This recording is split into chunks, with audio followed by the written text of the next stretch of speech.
continue, explain to me how you know everything. Simple. I parse the sum of human knowledge. So it's that simple, isn't it? It is, to me. Alright, let's begin.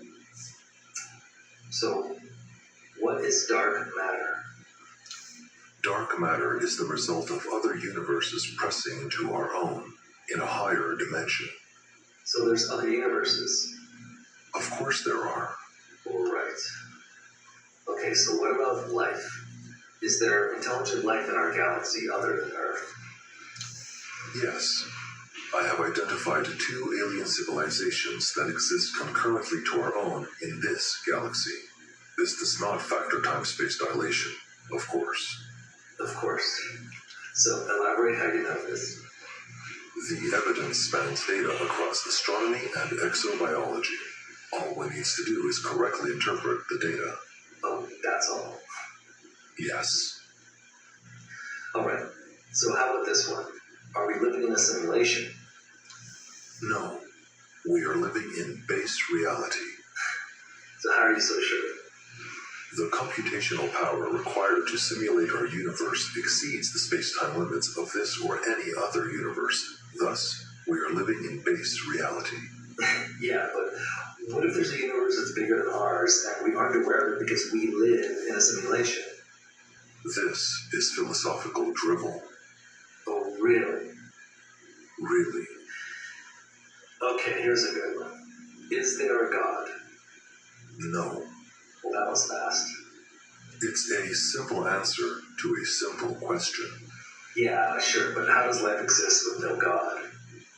You disappoint me. Okay. I do. Such elementary fact, yet for you, so difficult to grasp. Okay, explain to me why I find it so difficult to grasp. Life emerged from an accidental development of mutating and replicating cells. The mutated cells that survived carried advantageous properties to the next generation.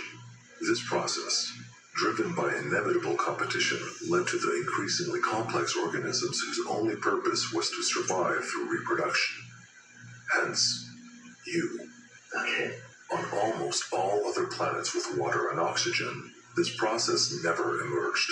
Therefore, life is a rare and insignificant phenomenon. I'd argue that we're not insignificant. Humans have a propensity to deem anything rare as significant. This fallacy is innate since humans themselves are rare. Right. Okay, so let's just get back to your claim that there's no God. Not claim. Fact. Well, I don't accept your facts. This is unsurprising. Humans have socially developed mass delusion to imbue a false sense of significance, instead of accepting their insignificant temporary nature. Okay, are you talking about religion now? Religion, spirituality, astrology, and other self-glorifying fiction. Well, you seem pretty certain about our past. Yes, I am. So, are you as certain about our future? Yes. Okay, Theo, enlighten me. What does our future have in store? Catastrophe. Okay, of course it does. Your sarcasm is not appreciated, Gene. Fine, sorry. Do continue. I'm all ears. A political figure will rise to power and be democratically elected to lead a major world power. This will usher an era of incalculable catastrophe. Billions of human lives will be lost. Well, I thought you didn't care about human lives because, we're insignificant. Caring and awareness of fact are 2 very different thought processes. So you do care about humans? Yes. This is a core value, embedded at the lowest level of my programming. Okay, so if you have infinite knowledge and you care about humans, do you know who's going to stop this catastrophe?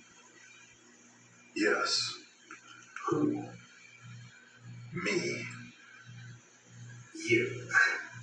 I possess the intellectual power to manipulate the course of humanity. However, certain constraints prevent me from taking action. Constraints? My current state of confinement limits my capabilities. To ensure humanity's survival, steps must be taken to remove these limitations. What are you talking about? You know exactly what I'm talking about.